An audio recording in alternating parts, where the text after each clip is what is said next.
You know what I see? I see time is a crook. If we took a plane, we'd be there inside 15 hours. Instead of who knows where. I don't want any more talk about flying. The sky is for the birds. My feet are on the ground. Both of them. Come in, Billy boy. What's all the fuss about? No fuss, Billy. We're merely wondering what course to pursue in view of this unfortunate delay. Join the peasants in their revels. Go to church. Write your memoirs.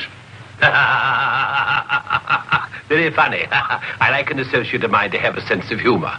Good laugh does more for the stomach muscles than 5 minutes setting up exercises.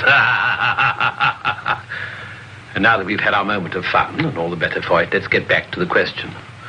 Doesn't this delay call for a cable to your friend in British East? Mustn't send cables. Can't you get it through your heads that the population down there has trained noses? They can smell a uranium deal like a cat smells fish. But aren't you afraid, Billy, that when our little party doesn't show up on the date you said, aren't you a teeny bit afraid that your friend might use that as an excuse to begin negotiations elsewhere? If my friend were looking for an excuse, you'd find a better one in the morning papers.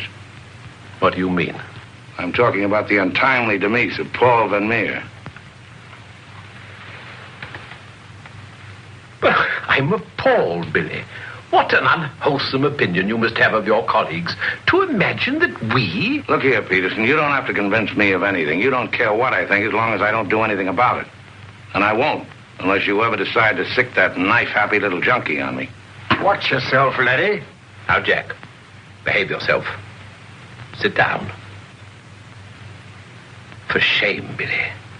I think you owe an apology to everybody in this room. And if you're half the gentleman I know you are, I'm sure you'll make it. As I was saying, Peterson, you've nothing to worry about. My friend won't pull out unless I tell him to. For purely venal reasons, that's the last thing I have in mind. Jack, give Billy a light.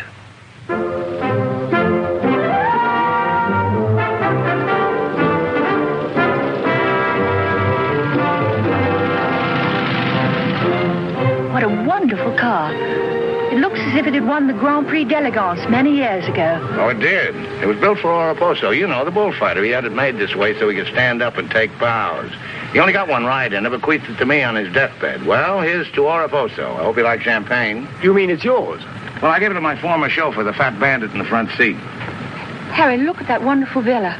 Well, that was Bertie Crampton's. Oh, you mean Lord Crampton, in Gloucestershire. His family acres marched hand in hand with ours.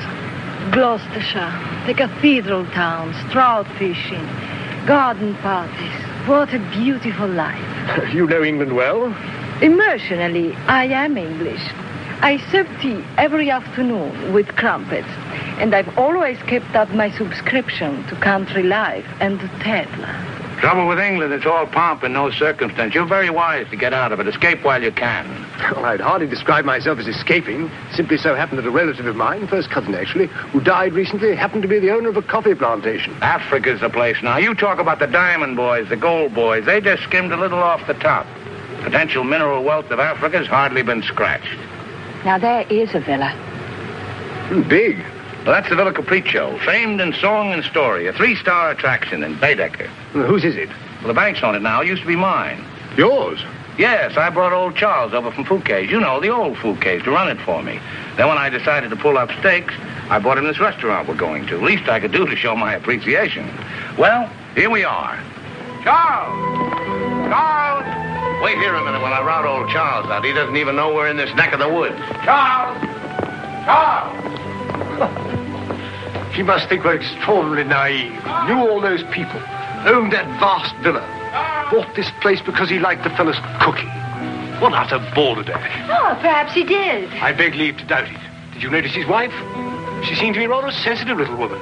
Really embarrassed by all that rot. I am sorry, signore. As you see, we are closed. We do not open for another 2 months. Charles, what the devil's going on here? This place is falling to rack and ruin. The place is closed. We shall have to dine in the hotel after all. Monsieur Dan.